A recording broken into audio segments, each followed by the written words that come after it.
I was thinking about making a Techokaiji or planner ecosystem video, but then I decided I should explain why I have so many different types of journals and planners and focus on journaling specifically. This might look like a lot, but it's only really these two books that I use daily.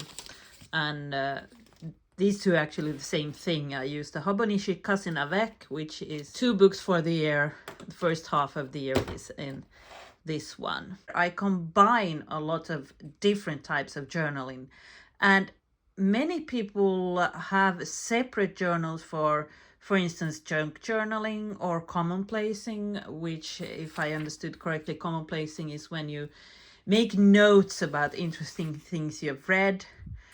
But this is where I try to put a little bit of everything. So my main journal is the Hobonichi Cousin Avec, and this will be my book from July onwards. It's easier to show it with empty pages. I haven't yet found out an idea for how to use the monthlies. The weeklies are for memory keeping, and the dailies are for a bit of everything. As I said, people have separate journals for all these things: Dear Diary, Commonplacing, Art, Rapid Log, but I like having one book with a lot of things with me. Just going to show some pages with decoration just so you can see how this book is the one that I will save a long time. It's an archival book in a way that I won't be throwing away. And I'm going to come to the reason I'm throwing away journals later. And this is the most colorful of my books. So, for instance, this is how I decorate the weeks with stickers and notes of what I did and movies I've seen. And I like how it's not too big. It's easy to keep up with it because it's only this much space per day. And then there's turning the page to a new year spread at the start that I just decorated. This is a bit of a wishing board. And for instance, when I bought this journal, I journal about it here. And so I stuck in a lot of papers that came with it. I drew it. So this is the sort of journaling I try to do here when I feel like it. And this is a daily page where I've covered the date. I mean, because this is the whole spread is for this Saturday. And somehow with these A5 pages, I find it easy to ignore the dates. So this is going really good. And this is mainly a planner where I might journal sometimes. So I use weekly pages and monthlies for planning my days and my schedule. And then I make notes on the empty pages in the back. And if I feel during the day there's something I want to write down, I have this in my bag. But why do I have all these other journals? Well, this is still only 1 page per day, so I run out of space. And then there are also things I want to keep away from it. Let's go into the sort of Dear Diary writing. I do a lot of what I would call Dear Diary, just writing about my days and feelings without thought in my main journal. But sometimes I want to write a bit more than what fits there. So one extra book I have is a notebook in a Hobonichi cover. And this is just an undated notebook. So if I have a lot I'm thinking about, I can write in this one.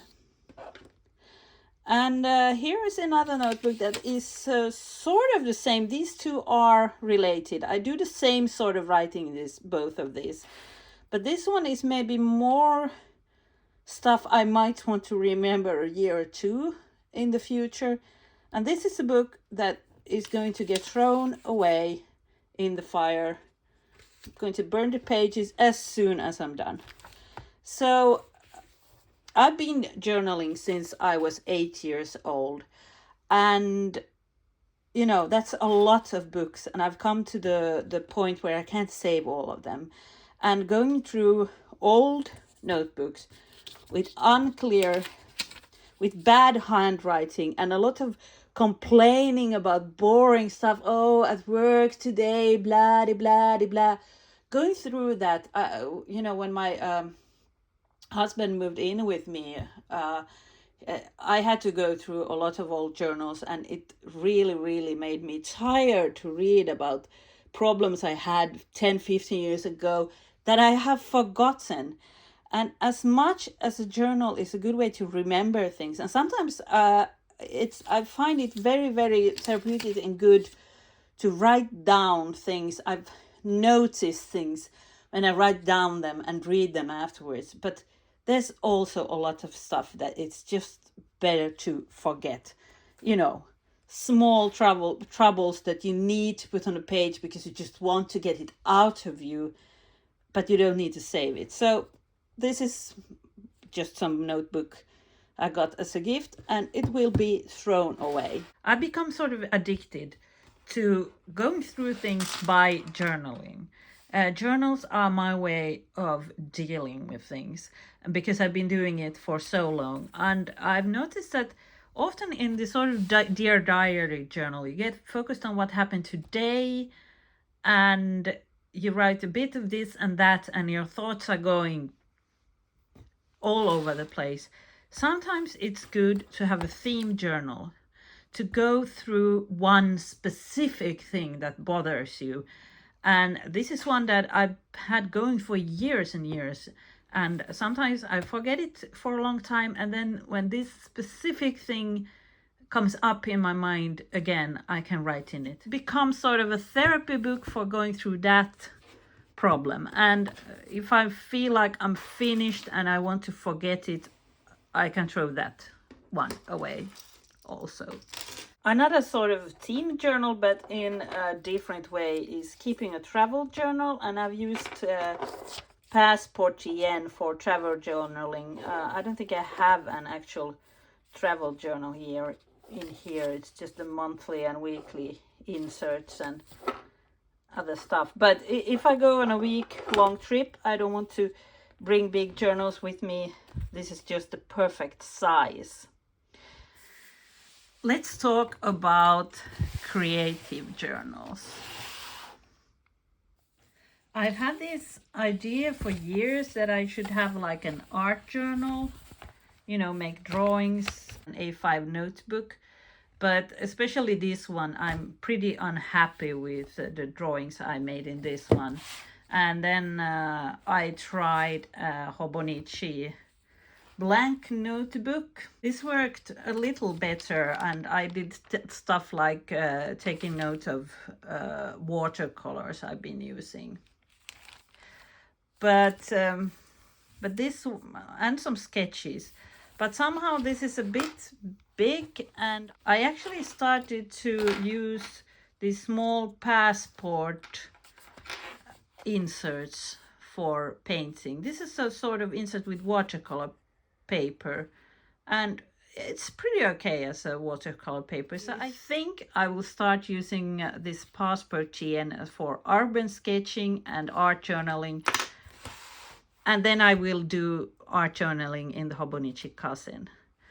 But I'm giving up on these big A5 art journals. It's not happening. What I've started to sort of use this for is the same as this notebook. And that's the idea book, which is if you're in a creative field or you have creative hobbies, it's good to have a notebook where you just write down a lot of ideas. This is for ideas around a writing project, like a sci-fi writing idea that I'm probably never going to finish, or I don't know, I'm not very good at writing, but I always get ideas and then I do some writing. And it's good to have a notebook for like lists of characters, ideas for how going to go forward, etc. And I'm thinking this former art journal will become sort of a random idea book over time.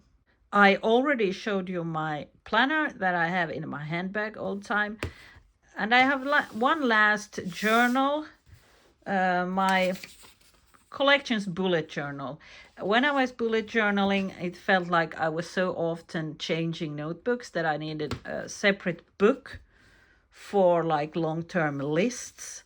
For instance, in this book, I have birthday lists, and this is where I was when 2026 started. This will be my 3rd year in this book. So this is a notebook for where I do financial stuff, lists that don't fit into my other books for some reason, this one or this one.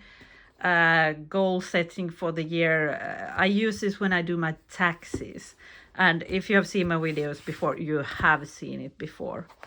So even though I have a lot of journals here, it's not too big a system because it's really only one main journal, one main planner, a lot of extra journals for note-taking this and that, and journals that are not even going to be saved for a long time, because I've been really thinking about, I don't want there to be so many books, left after me.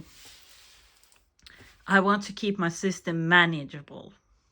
So this was all I had to come with, a big and small system at the same time. This year has started well with this system. I might end up being in a very similar system next year too. Bye.